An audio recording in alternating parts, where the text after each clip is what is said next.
Meeting, campagne, mobilisation de masse, faire fonctionner un parti politique coûte cher. Les financements par les cotisations, ces financements-là sont limités. Il y a peut-être des gens qui peuvent avoir des fonds qui n'ont pas de base souvent saine. Ça existe. Le législateur a estimé qu'il fallait accorder une subvention donc, à ces acteurs, à ces partis politiques-là, pour qu'ils puissent jouer pleinement leur rôle pour l'équilibre social et national. Comment ces partis parviennent-ils à faire face à leurs obligations? D'où proviennent leurs financements? Nous avons promené nos caméras pour avoir des réponses. Le docteur César Flan-Moquet est politologue. Il est le directeur du Centre de recherche politique d'Abidjan, CIRPA. Ce matin, nous nous rencontrons à ses bureaux à Angré. Les partis politiques ont besoin d'argent pour financer leur campagne électorale, mais pour couvrir également les charges quotidiennes. Le financement interne s'apparente par exemple à la cotisation des membres, également au fait que les partis politiques peuvent prélever sur les revenus de leurs élus ou de leurs fonctionnaires qui occupent des positions dans l'administration, un certain taux de sorte à financer le parti politique. À côté de cela, il y a le financement externe qui renvoie aux dons. Donc les partis politiques peuvent bénéficier de dons.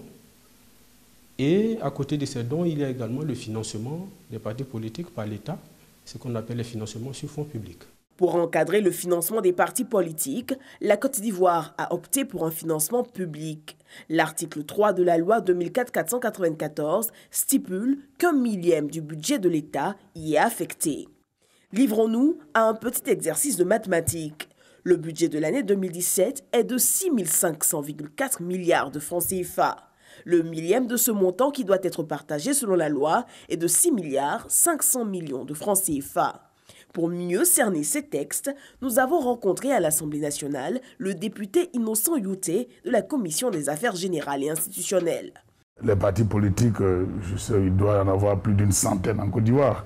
Bon, il y en a qui participent vraiment au jeu démocratique, qui participent à la vie de la nation, mais il y en a également qui existent que de nom.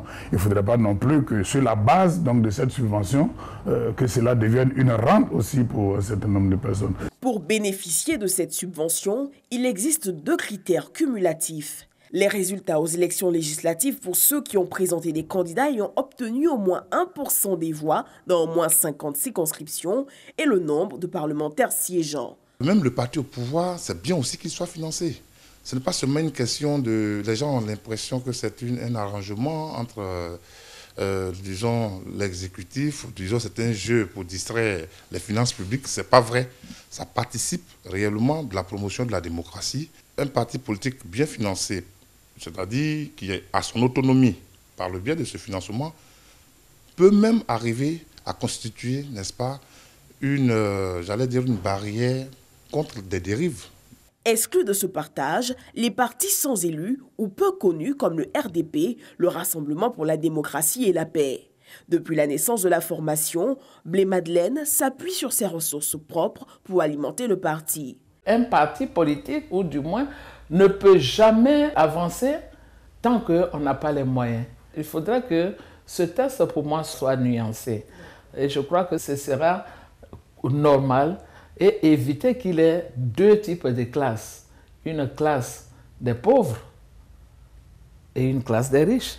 Le RDR, lui, outre le financement public, affirme miser sur le financement interne, notamment les cotisations des cadres du parti. Au RDR, nous sommes très organisés. Les cadres cotisent. La preuve en est, je viens d'acheter ma carte de militante RDR à 50 000 francs.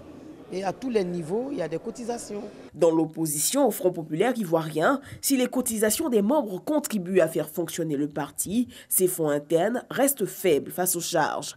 D'autant plus que le parti qui n'a pas pris part aux dernières échéances électorales est exclu du partage. Il y a un hiatus entre les résultats électoraux et, je dirais, la présence réelle du parti sur le terrain. Malheureusement, ce sont les résultats électoraux qui servent de critères d'appréciation. À telle enseigne qu'un parti comme le Front populaire ivoirien, qui existe réellement sur le terrain, qui participe à la vie politique nationale, qui est, je dirais même aujourd'hui, le symbole et l'étendard de l'opposition, n'a pas de financement. Il invite à la prise de mesures exceptionnelles. Je lance véritablement un appel au gouvernement pour qu'on remette en place le financement exceptionnel dont ont bénéficié les partis politiques de l'opposition en 2004, 2005 et 2006. Toutefois, des critiques s'élèvent contre ces financements octroyés aux partis par la loi. Pour certains, cet argent pourrait servir à financer l'emploi, le développement économique ou encore la protection sociale. Je ne vois pas trop l'importance parce que c'est comme une entreprise. Quand quelqu'un se décide de créer une entreprise, je pense qu'elle a les moyens de sa politique. Ça peut être une très bonne chose, mais tout dépend de l'honnêteté, de la clarté. Parce qu'il ne faudrait pas qu'à la suite, il y ait des petits détournements de fonds où des gens profitent pour s'offrir, je sais pas, des vies formidables. Selon l'ONG Transparency International, en matière de financement des partis, il reste préférable que les États encadrent les financements publics et privés en plafonnant les dépenses, en limitant les contributions et en œuvrant à plus de transparence.